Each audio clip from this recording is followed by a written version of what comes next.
Hello मित्रों, कैसे हैं आप।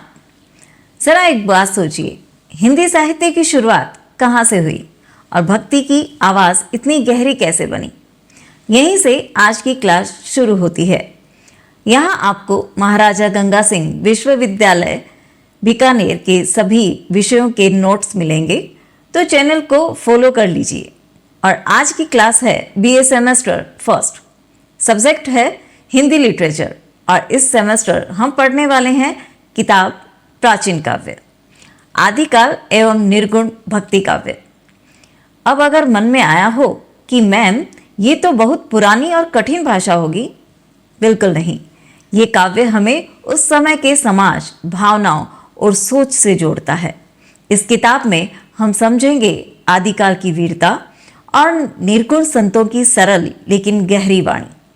आपकी स्टडी मित्रा होने के नाते मैं इतना कहूँगी कि ये सब्जेक्ट रटने का नहीं, महसूस करने और समझने का है। मित्रों, चलिए हिंदी काव्य की इस सुंदर यात्रा को साथ मिलकर शुरू करते हैं। अब बिल्कुल आसान भाषा में समझते हैं कि हमारी किताब प्राचीन काव्य हिंदी आदिकाल एवं निर्गुण भक्ति काव्य आखिर है क्या।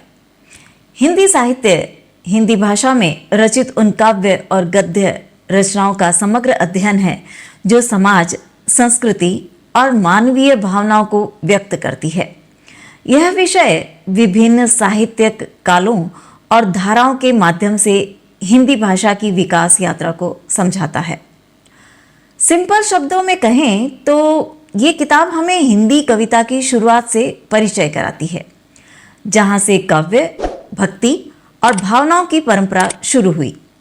यानी ये बुक हमें बताती है कि पुराने समय में कवि कैसे सोचते थे और कविता लोगों के जीवन से कैसे जुड़ी थी। अब चलिए आगे बढ़ते हैं और देखते हैं कि इस किताब में हम क्या क्या पढ़ने वाले हैं। अब एक नज़र डालते हैं कि इस किताब में हम क्या क्या पढ़ने वाले हैं। यूनिट 1 में भारतीय साहित्य की परंपरा और साहित्य के इतिहास की समझ। यूनिट 2 में आदिकाल और भक्ति काल, भक्ति आंदोलन और उसकी सोच।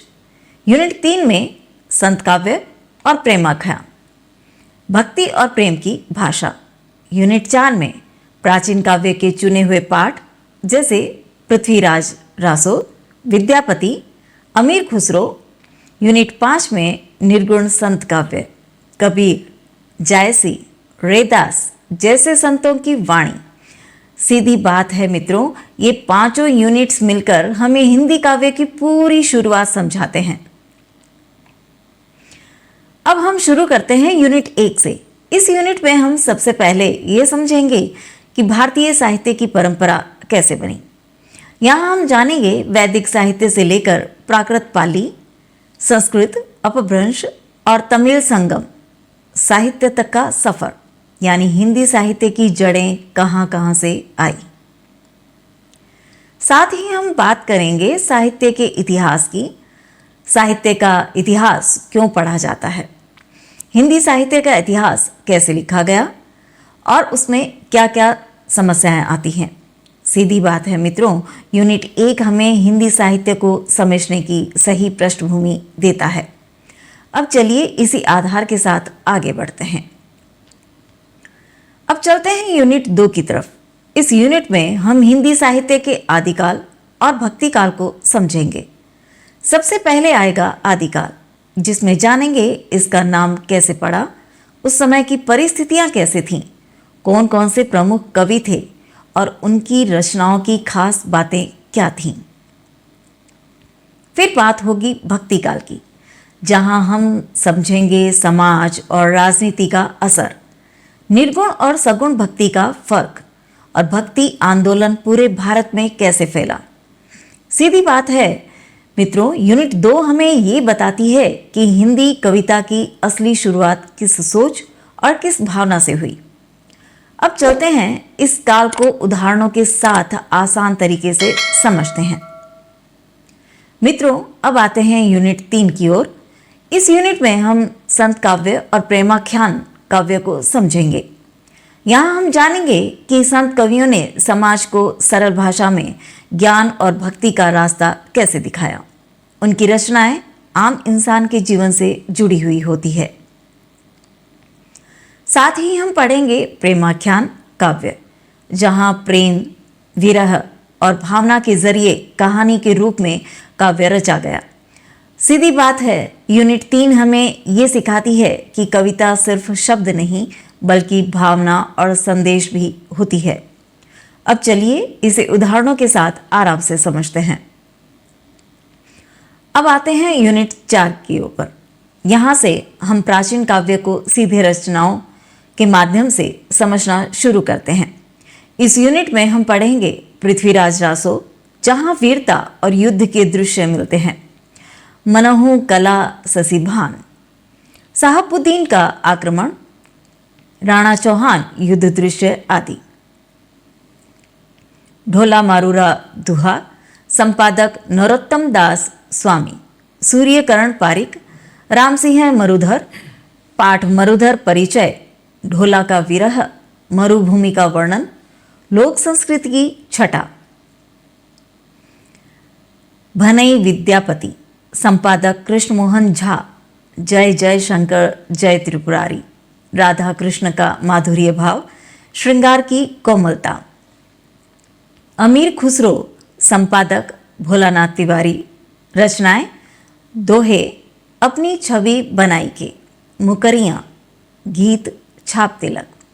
सीधी बात है मित्रों, यूनिट 4 हमें इतिहास नहीं कविता को महसूस करना सिखाते हैं, भाव, रस और भाषा के साथ। अब चलिए नेक्स्ट। अब आते हैं आखिरी यूनिट 5 पर।